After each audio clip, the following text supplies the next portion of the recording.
இதுதான் பாஸ்போர்ட்டோட official website. இந்த வெப்சைட்டோட லிங்க் வந்துட்டு வீடியோட டிஸ்கிரிப்ஷனில் கீழே கொடுத்துருக்கேன். அதை யூஸ் பண்ணி நீங்கள் செக் பண்ணிக்கலாம். ஒன்ஸ் நீங்கள் பாஸ்போர்ட் சப்மிட் பண்ணதுக்கு அப்புறமா அதோட அப்ளிகேஷன் ஸ்டேட்டஸ் எப்படி செக் பண்ணுறதுங்கிறதையும், இல்லை நீங்கள் பிசிசி போலீஸ் கிளியரன்ஸ் சர்டிஃபிகேட்டுக்கு அப்ளை பண்ணியிருந்தீங்கன்னா அதோட அப்ளிகேஷன் ஸ்டேட்டஸ் எப்படி செக் பண்ணுறதுங்கிறது வீடியோக்குள்ளே போய் டீட்டெயிலாக பார்க்கலாம். வாங்க போகலாம். இந்த வெப்சைட் ஓப்பன் பண்ணோடனே லெஃப்ட் சைடில் ட்ராக் அப்ளிகேஷன் ஸ்டேட்டஸ் இருக்கு இல்லையா, அதை கிளிக் பண்ணி உள்ளே போகலாம்.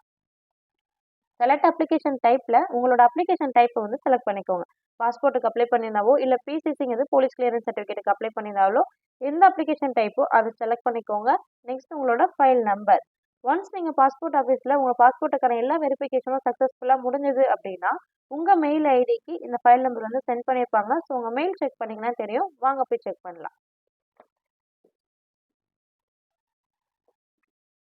இங்கே அக்னாலஜ்மெண்ட் ஸ்லிப் அப்படின்ட்டு இருக்கு இல்லையா, ஸோ இதுதான் அந்த மெயில். இந்த மெயில் ஓப்பன் பண்ணீங்கன்னா ஃபர்ஸ்ட் லைன்லேயே உங்களுக்கான மெயில் ஃபைல் நம்பர் வந்து கொடுத்துருப்பாங்க.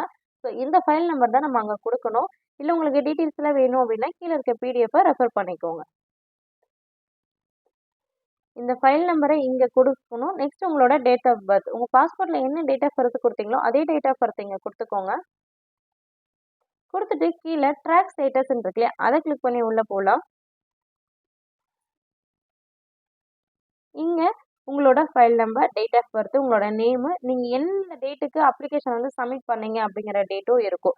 இப்போ போலீஸ் வெரிஃபிகேஷனுக்கு இன்சைட் ஆயிருக்குன்னு சொல்லியிருக்காங்க. நெக்ஸ்ட் வந்துட்டு பார்த்தீங்கன்னா ஆர்பிஓ கீழே உங்கள் அப்ளிகேஷன் வந்து ரிவ்யூவில் இருக்குன்னு சொல்லியிருக்காங்க. ஒன்ஸ் உங்கள் பாஸ்போர்ட் டிஸ்போஸ் ஆயிருச்சுன்னா மெயிலோ எஸ்எம்எஸோ வரும் அப்படின்னு சொல்லியிருக்காங்க. ஸோ இப்படி தாங்க நீங்கள் செக் பண்ணிக்கலாம்.